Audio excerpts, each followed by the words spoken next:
Tutok lang, narito na ang bagong Pilipinas ngayon.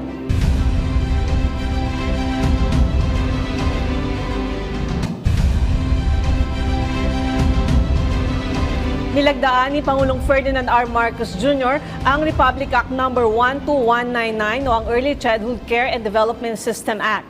Layo nitong patatagin ang pag-aaruga, edukasyon at nutrisyon para sa mga bata mula pagkapanganak hanggang edad 5. Layunin din ng bagong batas na matiyak ang development at kapakanan ng mga bata at maibigay sa kanila ang matibay na pundasyon bago pumasok sa formal na edukasyon.